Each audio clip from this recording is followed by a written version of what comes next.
plate against a real tough opponent, and I thought the referee, after all the aggravation went through over referees, I thought he let it go on too long. He could have stopped it a little earlier, but the main thing is that he's. I think they're going to keep him in hospital overnight for observation. Hopefully he'll be okay. But it's just young Christopher's night, and I think he's put himself up in the top echelons of his division. And there's some great fights out there for him to be made now. I'm the champ. I got my belt. That's right. That's what I wanted. I missed out on the opportunity last time.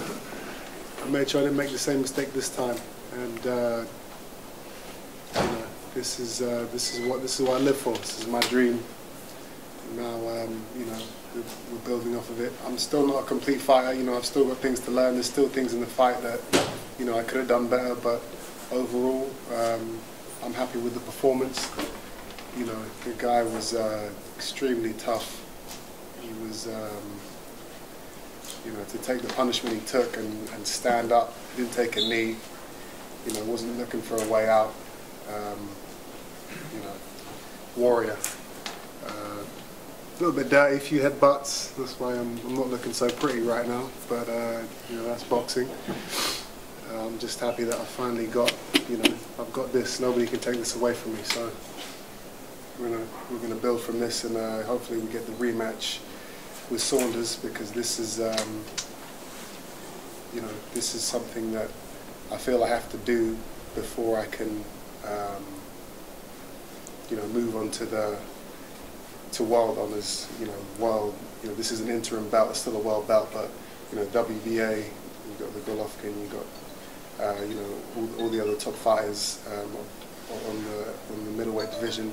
I feel like I need to avenge that loss first before I start looking at those fighters. It's a fight that the British public, they want to see. So I'm ready. I hope he's ready. I'd get in the ring with him next month if he wanted to. So we'll see what happens. Hopefully we can sort it out with Frank and Saunders' team. How aware were you of what was going on beforehand? I had no idea. I still don't even really know what happened. Something about the Putin said there's something about the fight was about to be cancelled. Really? Yeah.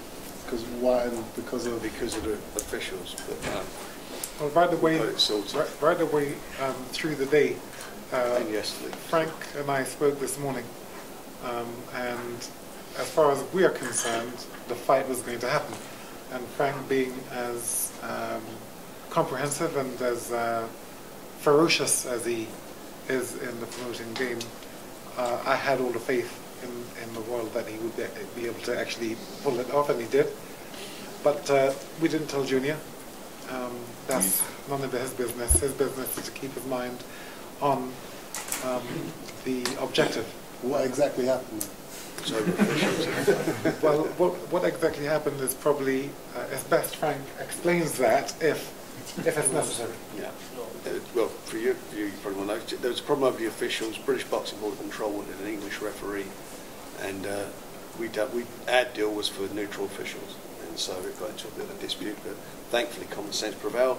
Robert Smith stepped in along with Mick Collier, and between us, we reached a satisfactory conclusion, which resulted in me sitting here with a title. That's what it's all about. That's what it was about. Getting the opportunity. And that happened half an hour before you went on. Did you notice that your dad was jittery at all? Was there anything in there at all? When you've got a title fight coming up, you're not thinking about anybody else but yourself. So I wasn't focused on anybody but what I had to do. But no, he didn't give anything away. I didn't think there was anything wrong.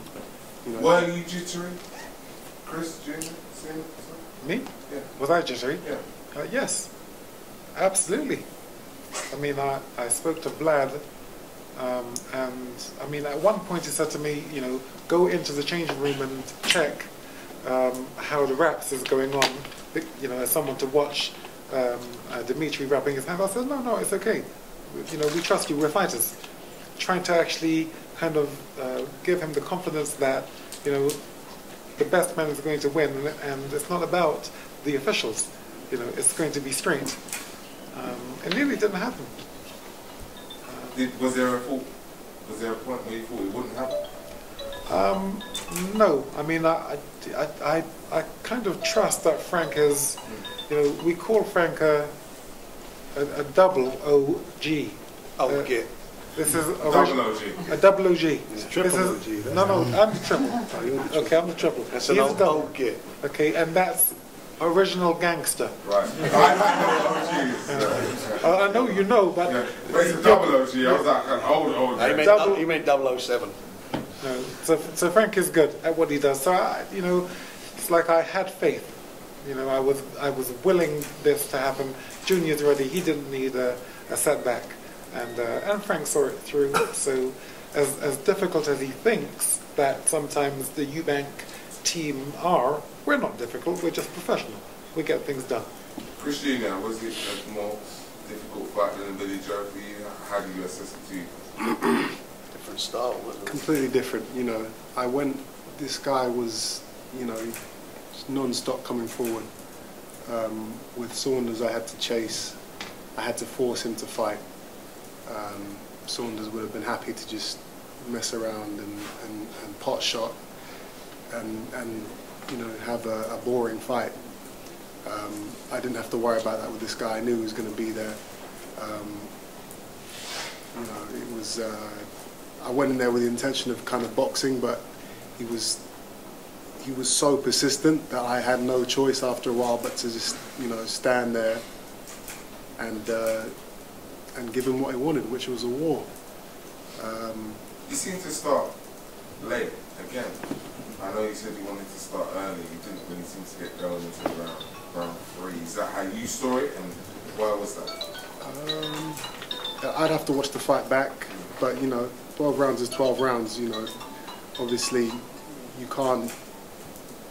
You know, you still got to pace yourself. So I'm not going to go out there in the first round and, you know, I knew he was a solid fighter. It's a different level there, isn't it? You can't go out there and start throwing massive punches and blow yourself out. You got 12 rounds, and you know, obviously I train to hurt people. I train to knock people out, but you know, that's not the mindset that you go into the ring with. You need to know, okay, I can do the 12 rounds. You know, it's smart. You got to use your brain as well.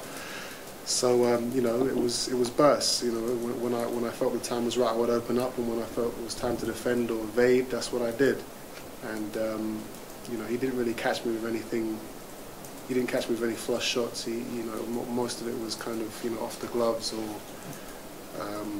you know, There glancing. seemed to be a couple of flush shots.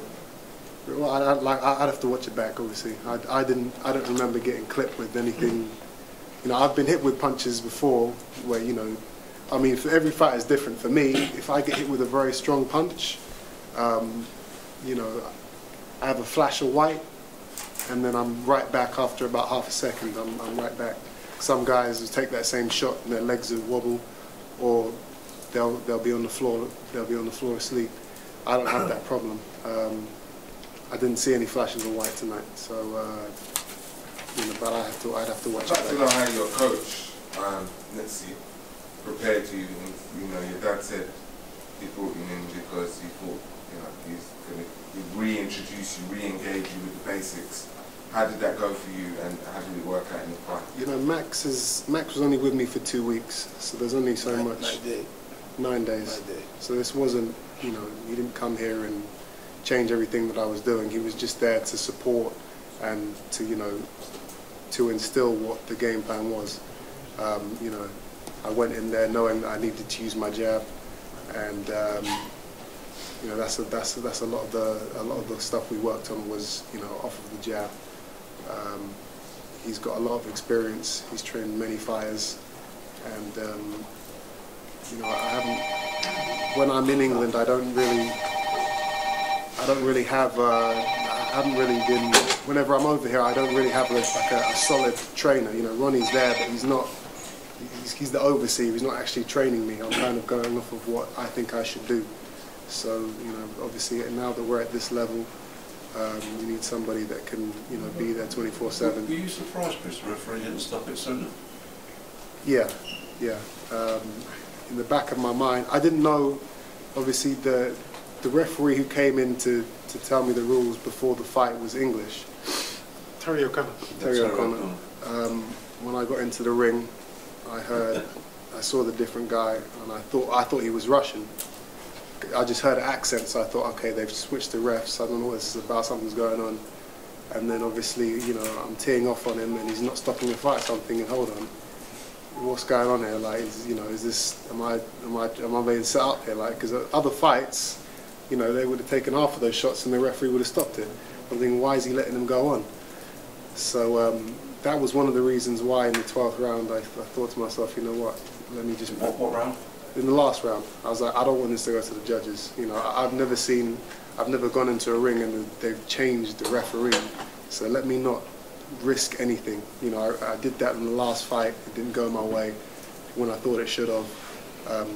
You know, let me not risk that. So I went out there and, you know, search and destroy was my objective in that 12th round. And, you know, the referee had no option. You know, if he hadn't have stopped it, you know, it would have been criminal. So, you know. You seem determined to make sure it was a stoppage in the 12th round. Is that how you were? I go into every fight looking to stop my opponent. You know, this is you know, it's a battle. It's a war. It's a war of attrition. You know, if you can take the guy, you take him out. Some fighters don't have that. You know, Billy Joe Saunders doesn't have that. He'll just, you know, he'll be happy to just mess around and hold, and, you know, I have that killer instinct. Even if I've won every single round, I will still try and take you out if I can, because that's the type of fighter I am, and I know that that's the type of thing that, you know, inspires people. That's what they want to see. They don't want to see somebody kind of just, oh, he knows he's won, so he's just going to slack off and just mess about. You know, this is an entertainment business, so, you know, I went in and I did the job.